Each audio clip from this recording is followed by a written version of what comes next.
നമ്മുടെ ചിന്താഗതികൾ മറ്റുള്ളവർ സ്വാധീനിക്കുന്നത് എങ്ങനെയാണെന്നുള്ളതല്ലേ ചോദ്യം. അപ്പോൾ അതിന് എൻ്റെ ഒരു ലൈഫിലെ കഥയുമായി ബന്ധപ്പെടുത്തിയിട്ട് ഞാനത് ഒന്ന് പറഞ്ഞുതരാം. ഞാൻ +2 കഴിഞ്ഞ് നിൽക്കുന്ന കാലഘട്ടം. ഓക്കെ, ആ സമയത്ത് എൻ്റെ മനസ്സിൽ ഒരു ചിന്ത വരികയാണ്, വിജയിക്കണം. കാരണം വിജയിക്കാൻ വേണ്ടിയിട്ട് എന്ത് ചെയ്യാൻ വേണ്ടി പറ്റും, അന്നേ തന്നെ ഞാൻ പ്ലാനൊക്കെ ചെയ്യുന്ന ഒരു കൂട്ടത്തിലായിരുന്നു. അങ്ങനെ ഞാൻ തീരുമാനിക്കുകയാണ്, എനിക്കൊരു 5 ലക്ഷം രൂപ ഇപ്പോൾ ഈ പ്രായത്തിൽ കിട്ടിക്കഴിഞ്ഞാൽ, എന്ന് വെച്ചാൽ ഒരു 19 വയസ്സിൽ കിട്ടിക്കഴിഞ്ഞാൽ കൃത്യമായിട്ട് ആരടുത്ത് കൊണ്ട് കൊടുക്കണമെന്ന് എനിക്കറിയാമായിരുന്നു. ട്രഡീഷണൽ ബിസിനസ്സിലേക്ക് സക്സസ് ആയിട്ട് കൊണ്ടുപോകുന്ന ആളുകൾ എൻ്റെ മുന്നിലുണ്ടായിരുന്നു. അപ്പോൾ അത്തരം ആളുകളിലേക്ക് ഈ ഒരു പൈസ കൊടുക്കുക എന്നുള്ള ഒരു തീരുമാനം എടുക്കുകയും അതിൻ്റെ ഭാഗമായിട്ട് ഈ പൈസ കണ്ടെത്താൻ വേണ്ടി ഞാൻ വളരെയേറെ ശ്രമം നടത്തുന്ന കൂട്ടത്തിൽ നമ്മുടെ അടുത്ത മഹലായിട്ടുള്ള ഒരു മഹലിൽ ഒരു 5 ലക്ഷത്തിൻ്റെ കൂലി നടക്കുന്നുണ്ടായിരുന്നു.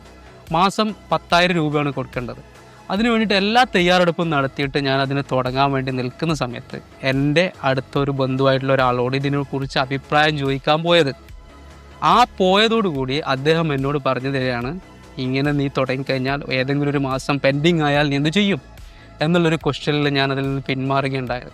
തീർച്ചയായിട്ടും അന്ന് ഞാനത് ചെയ്തിരുന്നെങ്കിൽ ഞാൻ ഇന്ന് എന്തായാലും ആ ഒരു രൂപത്തിൽ ആ ചെറുപ്രായത്തിൽ ഞാൻ സക്സസ് ആയേനെ. അപ്പോൾ മറ്റൊരാളുടെ അഭിപ്രായം നമുക്ക് ബോധ്യമാണ് എന്നുള്ളൊരു കാര്യത്തിൽ ചെയ്യാതിരിക്കുക.